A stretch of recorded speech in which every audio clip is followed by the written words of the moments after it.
Recently, we've seen censorship of free thought and stories from the big tech giants. Many believe this kind of editorial suppression will affect the upcoming election.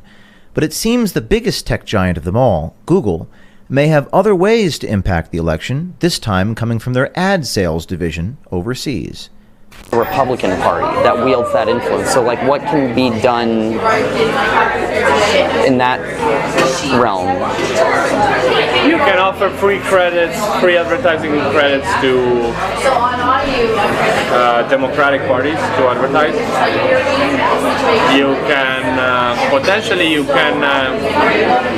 censor out news from your search engine. I don't know how much you do that or not.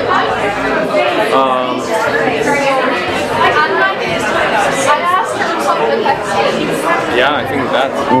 But help them from safety also. That makes decisions. There's different teams in trust and safety, but yeah.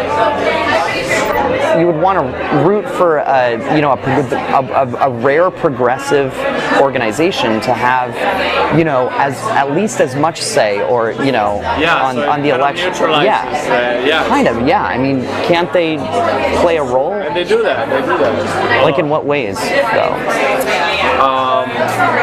They fund the parties. They help with the advertising. Yeah. I don't know if Google does that, but they can stop ultra far right parties to advertising, right? Really? Hate speech, anything in regards to hate speech, you cannot advertise it. On YouTube side, they block videos that contain hate speech. Right. Year on year, 80% of videos uploaded have been blocked. In total, that contain hate speech. Right.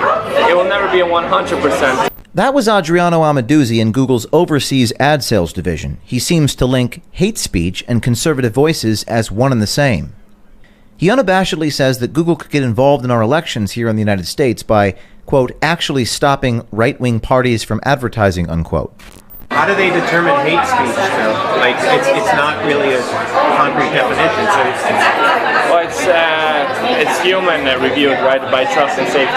Oh, so they're the ones who determine. So, yeah, trust and safety sets their own standards for hate speech. Yeah, exactly. So they can block. Say it's not an extreme right wing. What if? And I agree with you. It's not their business to get involved, but they do. And what if people, the majority of trust and safety is extremely left? Could they or would they get involved with our 2020 election? Yeah, by potentially stopping right-wing parties from advertising. So, can you do that? Or reducing the exposure of their ads. And are you able to do that, like within your? Me personally, no. But I mean, your department, like but it's advertising, right? Yeah. So, you mean like conservative companies or conservative? No, it's more with conservative parties. When we met Adriano in Dublin last year, he admitted he was pushing his progressive political agenda on would-be customers.